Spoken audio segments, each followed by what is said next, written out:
We got a long time left of side control work. There's a lot to unpack here. So we worked on the top. Now we're gonna flip over, we're gonna work to the bottom. So we've got really nice little mount package that we can throw at them there. Now we're looking at escaping. So last week we covered knee, okay? Hipping out, boom, getting the knee, hitting that reset tight, and then we're gonna keep driving that knee inside to create that elevation and that wedge, okay? All well and good. May not work.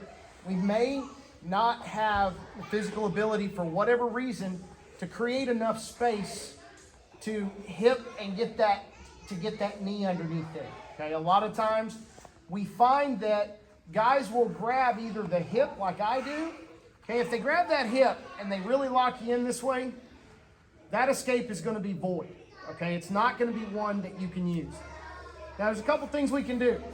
If they're going to focus on hip control, we can go away very easily. Concept of negative space where we turn this direction, okay? Very easy, very easy.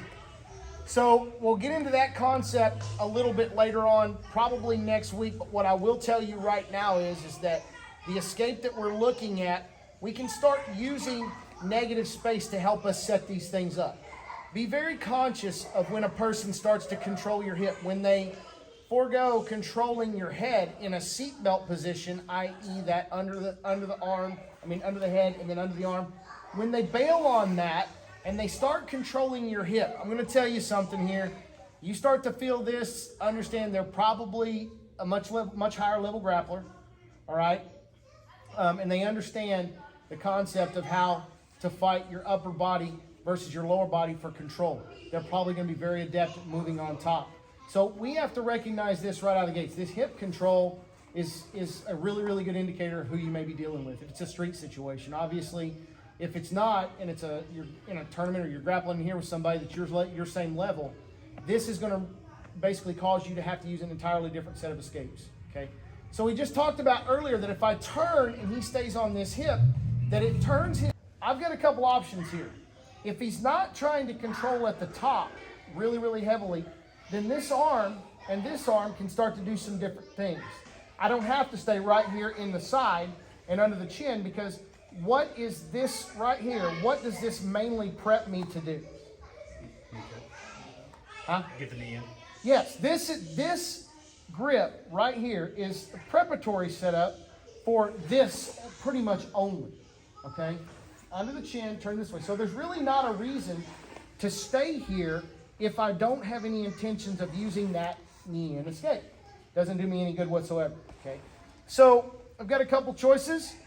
I want to try at times to get my arm across the body and start to affect this backside leg. Okay, now this has been a very successful escape for me at times, okay? So what I'm doing here, so y'all can see, I'm bringing the hand on the backside and I'm coming up underneath on this far side knee with a palm up grip right here, okay?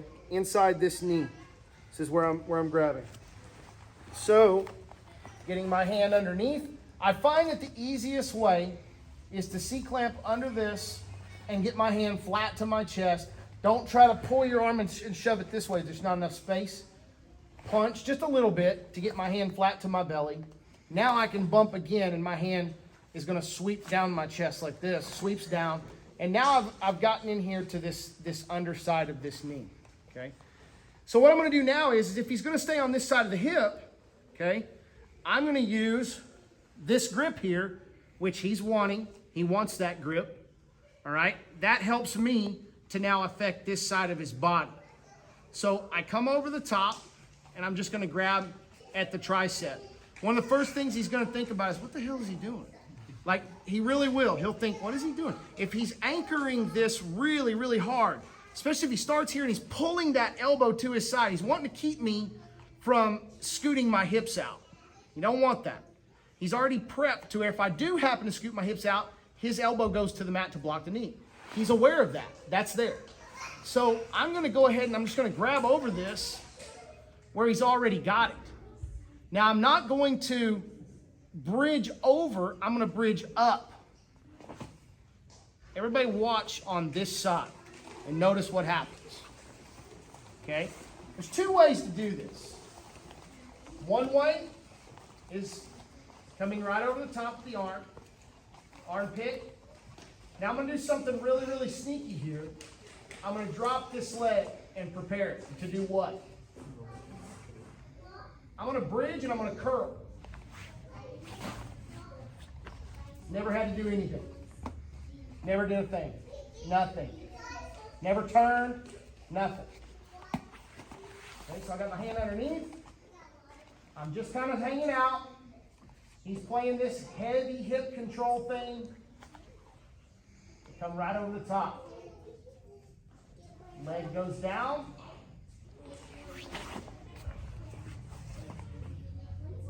Now we're out. We're in half guard. We work any way we want. Variation 1.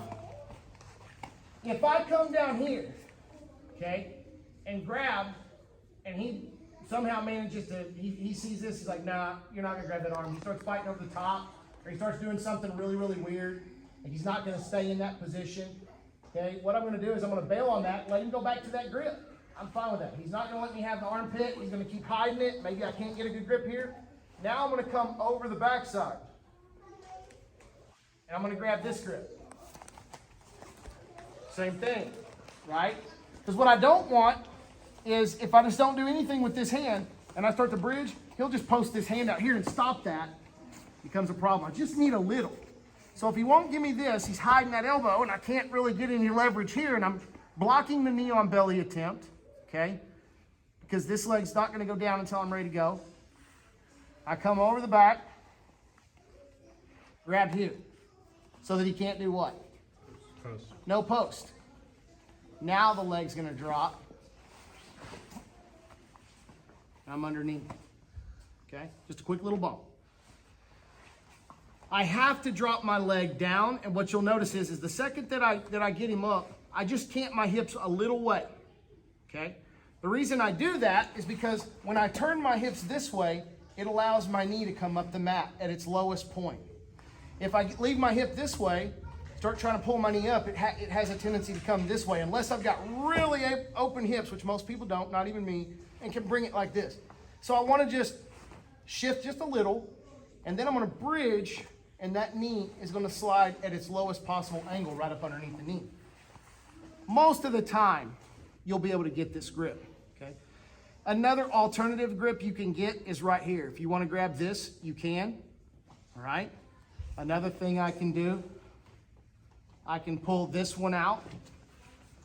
I can come over the back of the head and affect him here and hold him here and glue him to me. There's a lot of different ways I can do this, but I like this one, and I certainly like this one, just capturing the elbow. Nice and simple. Here, bridge, leg goes right up underneath. Catch him in half guard now, I can start working backwards from there. Elbow comes back out. There's my knee shield. Now I got my money, okay? Good to go. We got it? Here we go, 1, 2, 3. If you just put your hand way out here and you lift your hips, how is that affecting your elbow at all? It's not affecting your elbow at all. So what we're trying to do is, we know we can't curl them up. We don't have the strength to curl them up. God, if we did, we'd be, it'd be great. We don't have the ability to curl them up to us. But what we do have the ability to do is get our hip over to our elbow and lock it so that when we raise, what's bringing it up? It's taking half, if not more, of the strength away from just the arm and putting it into the hip. Okay, we're using the hip to lift this. So yes, we still have to be able to keep our arm kind of locked, but we don't have this, because then we just got a bunch of arching and nothing going on with the arm. So when I do this, and I pop, hand goes down to the inside, now I've got my hip right to my elbow. So somebody else asked an interesting question too. What about if he tries to pop up real quick and go knee on belly? Well, what if? What's going on under here? I have his knee. It's like, you don't get just a free run at it. The one that he can go is knee on chest. He can do that. Now, if he does that, we're just going to swing in here and we're going to catch. Right? It's already there. So, my hand being up, if my arm is way away, what do I gotta do with my hips?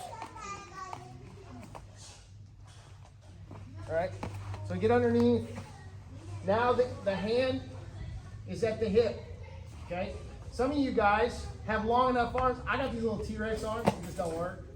So I can't get his belt. Like some of you, like whatever y'all are built like, way back here. I can't, am I even close?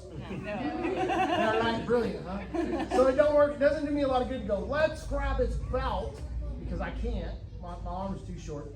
But I can go right here, and I can affect him in much the same way. So my elbow is glued to my hip, so I'm gonna drop this knee down now, and I'm gonna get my foot as close to my butt as I can, because I don't wanna be out here.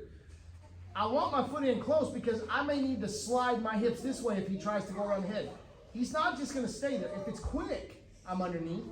But if I lift and he wants to circle around the head, he's like, and I go here and he tries to go around, now I gotta chase him. I gotta sew up. But I gotta be able to chase him, right? I can't just stay there. So that grip, I gotta constantly be taking my hip to my knee, my hip to my elbow, hip to elbow, hip to elbow. Chasing that grip, okay? Odds are that what you just saw there is what's gonna happen 9 out of 10 times. Okay? If they see it fast enough, they make a read on it. So I'm here, palm is up, my hip gets over here close to my elbow, drop my knee right beside. So now when I make my bridge, I lift him right up onto my thigh. And there it is. Okay? It's a nice easy lift. And here. Some of y'all was out like way out here and you're going like it don't work. Get up in here so you can lift from close to your hips. Here we go. Your mat. 1, 2, 3.